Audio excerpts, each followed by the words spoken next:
All right, what was that? Okay, whatever. Yeah, it's hard for me to get let the blood rush back into my head. Oh, 100%. Yeah, the blood's left me. Yeah, I'm Lonnie of the Untitled Network. We are here with Keith Brooks. Hi, everybody. Now, he's one of those guys that you might not know his name, but you know him. Yeah, Mom. If you watch The Walking Dead, you know Keith. And the reason you know Keith is because there was an episode towards the end of season 4 of The Walking Dead where the Claimers, who were the guys that Daryl was running with, they run into Rick, Michonne, and Carl. And while everything's going down, I ran into Carl a different way. Yeah, you ran into going Carl. Down a different way. And so you made it a point to, or your character did. Yeah, not me. Yeah, it wasn't you. Your character makes it a point to try to have a little post-apocalyptic child molestation. Yeah, like you do. So, and it doesn't end well for you. No. But you actually were, like, I see the pictures, like the one I used earlier to actually, Amber, can you keep an eye on the chat? Just in case we get a question or something. That you're actually right up on Chandler Riggs. Oh, yeah. I mean, you're like, yeah. You know? I got to ask, what was that like? I mean, you're up close and personal. He, by this time, is what, 13, 14, something like that. And, of course, I know he's a great actor, and he knows what's up. He's an awesome guy. He's an awesome kid. Yes, Chandler's a really great person and a great guy, a great actor to work with. He's very giving as far as that. Our director for that episode in particular was insane. So her name's Michelle McLaren, and she's one of the most talented people I've ever worked with. And there's actually a scene or a sequence that I don't think made it to the final cut where I lick his face. She told me to lick his face. I don't think that happened in the show. Do you so recall it was that? very creepy.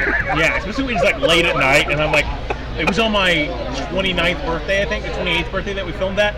And so I had to like lick his face for my birthday present, so that's weird. It was on. Yeah, thanks. Now, real quick, let's see if we can pull this up here. Well, we do this just kind of off the cuff nonsense. Yeah. I'm going to pull this up real quick and show everybody what we got.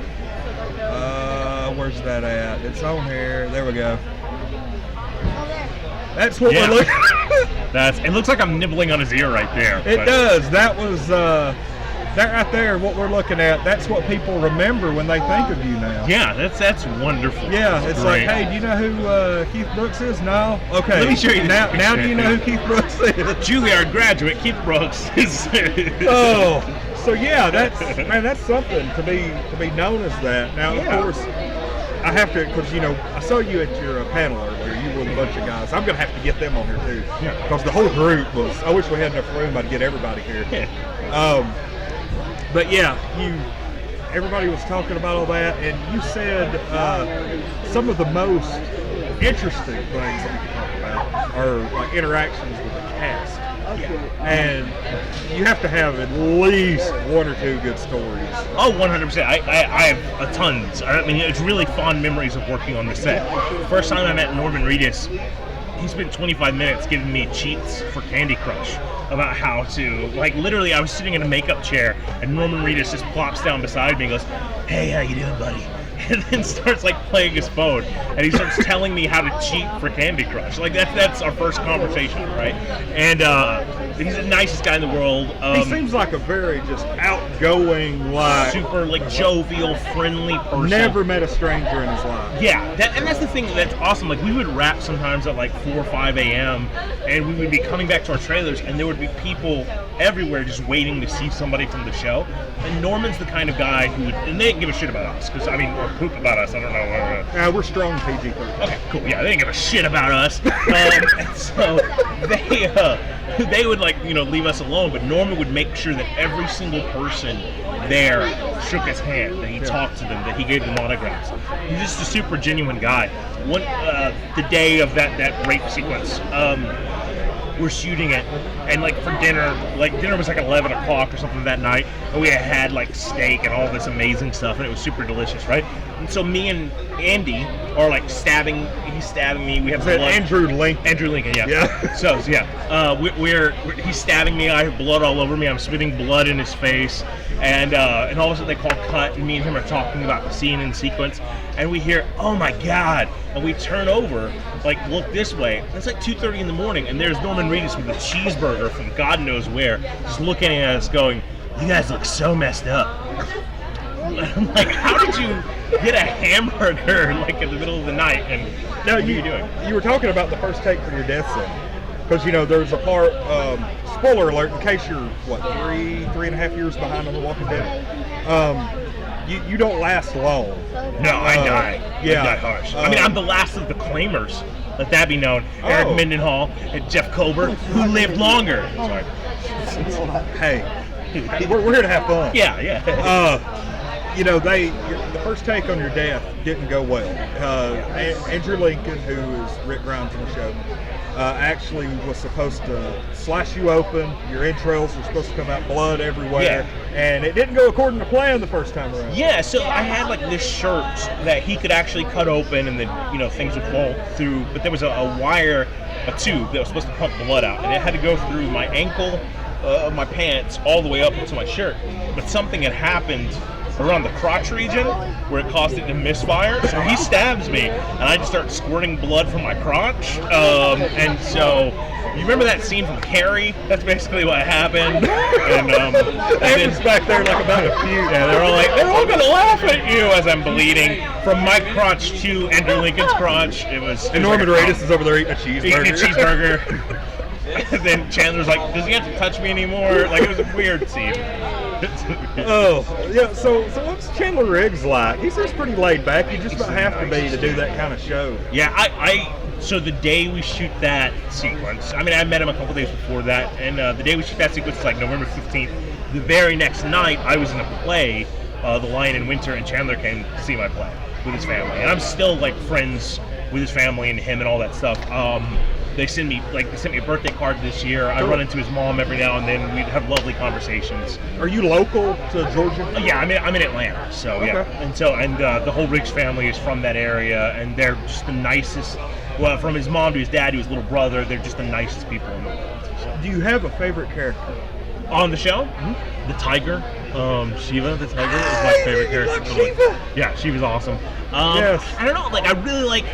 I mean, Daryl's a badass. Like, everybody know, like that gruff voice, and then the crossbow. That's cool. But I think it's Rick's show. Yeah. Watching Rick's transformation, I'm happy to be a part of it because I feel that my character ultimately played a part in the transformation of Rick into something else. What do you think about Negan? Oh, I think it's awesome. I think it's exactly what the show needs. I think it's what those.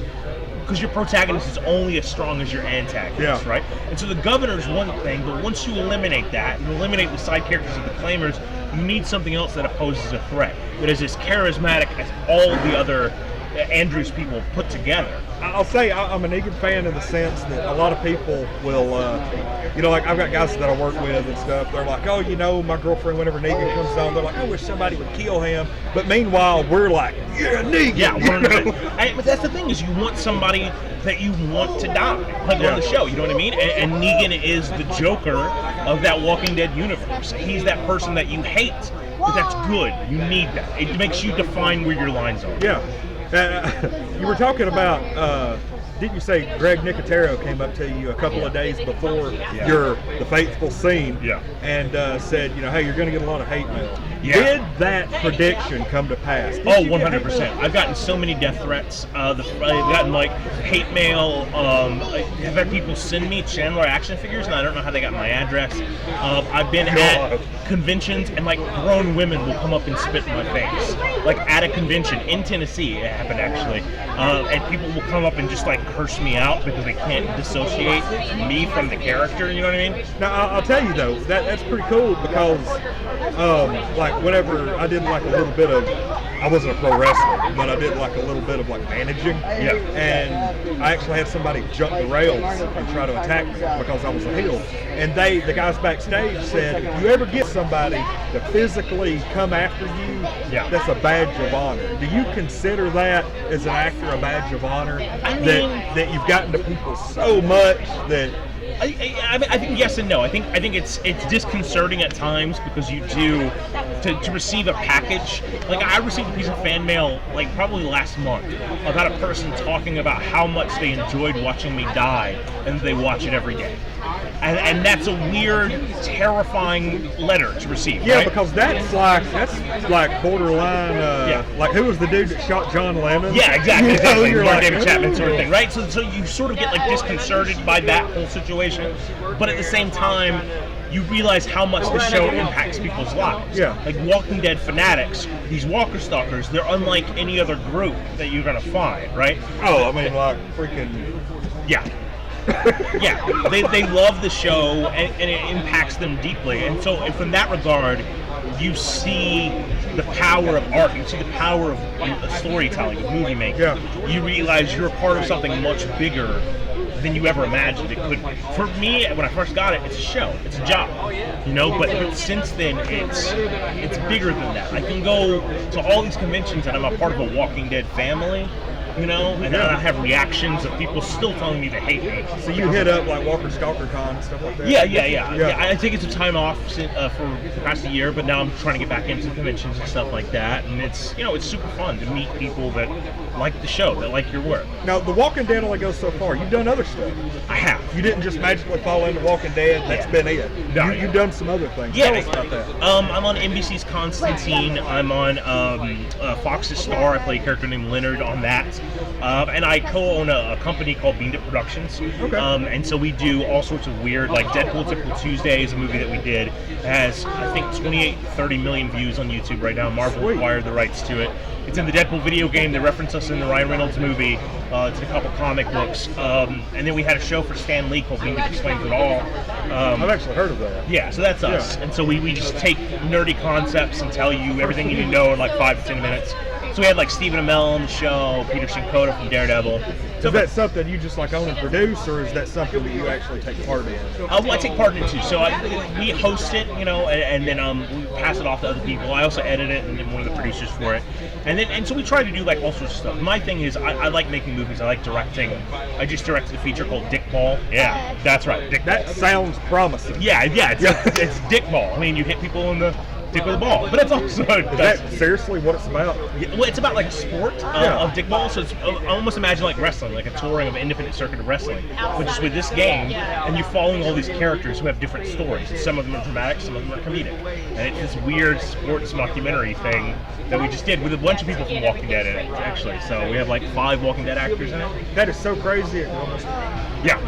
And then we just released a trailer for a documentary, an actual documentary called After Wrestling, which is about Ray Lloyd, who's Glacier in WCW, and it's following his transition from being a wrestler into an actor. And it's like that sort of idea of once you've accomplished the dream, what do you do next? And so that's sort of the study of the documentary. And we have a lot of wrestlers in it, a lot of athletes and sports people. But yeah, so that's my thing. Is I act, and you can find me on television, and you can find me on YouTube videos and movies and stuff. But more, I just like to be creative, whether it's directing, writing, producing, whatever. You know. Now, how did you fall into The Walking Dead? How did that happen? I auditioned like 3 times for the show, and then they were all fake sides. Anytime you audition, they give you stuff that's not actually in the film, the show. And so I auditioned. They really liked me. They brought me in. Is this like you did it once, and like come back for a second, come back for a third, or did you fail the first time? No, did once they liked me, come back a second, like me, come back a third. Get your attention, please. In 10 minutes, we will be starting the cosplay contest. There's a cosplay contest. Again, it's in 10 minutes. We will be They'll be starting the cosplay contest. So if you guys want to come see the cosplay contest, you got it. Oh, one of our regulars is on. What's he have to say? That's good. What's good? Butterscotch pudding. Nudity. What else is good? Soft sheets combined with nudity and butterscotch pudding. That stuff's good. Butterscotch? I love butterscotch. Everything else is like, okay. Okay. Yeah, I mean, I'm good with everything, but Yeah. that was kind of a curveball. Yeah, that's why I like to be surprising. That's what. I'm gonna actually be one of the judges for cosplay. Oh, so you need to go at least. We'll be going here in a minute. But there's only so long you can sit and talk about The Walking Dead. 6, Yeah. 7 hours. Buttercups and nudity. Yeah, buttercups and nudity is the best thing. I mean, I said butterscotch, but buttercups is better. I actually don't know what the hell a buttercup is. Like, It's is it a flower. flower? Okay. It's a little yellow flower. Because the fat kid in me was like, a cup made out of butter? I don't know what I would drink out of that. Like Diet Mountain Dew, maybe? Fat kid? Yeah. Also a diabetic fat kid, or else I'd be Oh. You didn't know, but it was like bowl I of did. death. That was. Yeah. Well, I just absolutely screwed that one up. I bet those people that sent in the death threats were like really pleased with that. Oh, good. Yeah. Yes, finally we got him with a Three Musketeers bar. Now, when you, how long did it take from the time the episode aired to where you started getting death threats? Did people actually seek you out? The day of, yeah. So that's, I think the problem with social media too is that night I got home and my inbox, I was like on set. I got home and I had 1,400 emails on Facebook, like 1,400 messages in one day. And then I can sort of tell when Walking Dead is airing in different countries because all of a sudden I'll get like all these friend requests from Argentina, and I'm like, okay, Walking Dead just showed up there. Okay, in Russia, okay, it just aired, right? So it's weird, but then the death threats they still straggle in every now But and it then. was mostly electronic. Because when you say, when I think the actual term hate mail, I think, like, you know, at the, what was it, the end of Miracle on 34th Street, Yeah. where the doors open and they Yeah. start bringing bags of And mail don't get me in. wrong, I got a fair amount, and I tried to save it all because I want to make like a coffee table with all of it on it. Yeah, so I got a fair amount of actual snail mail, but mostly electronic. Wow. Yeah. Well, yeah, I mean, obviously, because it's a lot easier and it's free. Oh yeah, 100%. So that's really interesting. It's to economic know. hate, and that's the best thing about this generation. You can hate people from afar cheaply with social media. That's true. Beowulf says, leave it to Wanda to kill the guest speaker. Oh, well, I have a cosplay contest to In 10 judge. minutes. In 10 minutes, cosplay 10 minutes. contest. Yeah, we are going live. We're out live. Oh shit. I mean, poop. I mean, no. Shit. Oh God, I'm gonna have to run into you again. Most definitely, sir. This is fun. I really Absolutely. appreciate it. Thank you. Yeah, we're gonna have to interview again in the future. Most definitely. Yeah, look me up. We're Untitled Nerd Network. 12,000 fans on Facebook. Awesome. Thank you to everybody. Thank for you. making You us as big as Untitled we are. nerds. And yeah, after we cut, we've got this big old banner I'm gonna get you to sign. Yeah. With our old school logo on it. I'm super excited. And Sign it also, one day I'm just gonna get a bunch of names on it and sell it on eBay and make a killing. Yes. Ladies and gentlemen, But anyway, the cosplay contest, Cosplay contest? It will begin in 5 minutes. Again, the cosplay contest will begin in 5 minutes. Thank you. Thank you. Cosplay contest, 5 minutes. Look at these bags under my eyes. I gotta stop doing drugs. Oh my god. oh, you like our Deadpool? It's awesome. I love it. The Deadpool is more popular than our YouTube channel. Oh, Yeah. Deadpool is popular. More people have come up and have their pictures taken with Deadpool than have subscribed to our channel today. Yeah, that's totally I'm so fine. sorry. But hey, it works. Well, keep that female Deadpool over here, and I think you'll get a lot more people to come. That would be, especially if you could. Oh yeah. You know, yours don't do that, do they? No, not at all. Okay. I wanted to make a comment about Like, breaking the he was fourth like, wall, just but it was in dirty. case. Yours- Yeah, he was still curious. He was like, if yours, can I touch yours if they do that? No, this not. Look at it. Yeah, mine deflated a while back. Yeah. But anyway, I'm Lonnie with Untitled Nerd Network here with special guest Keith Brooks from The Walking Dead. He's the guy you love to hate. And we are Untitled Nerd Network, brought to you live by Infinity Flux from Hickson, Tennessee. And we are at Farley Con. Come by and see us. Costume contest in 5 minutes.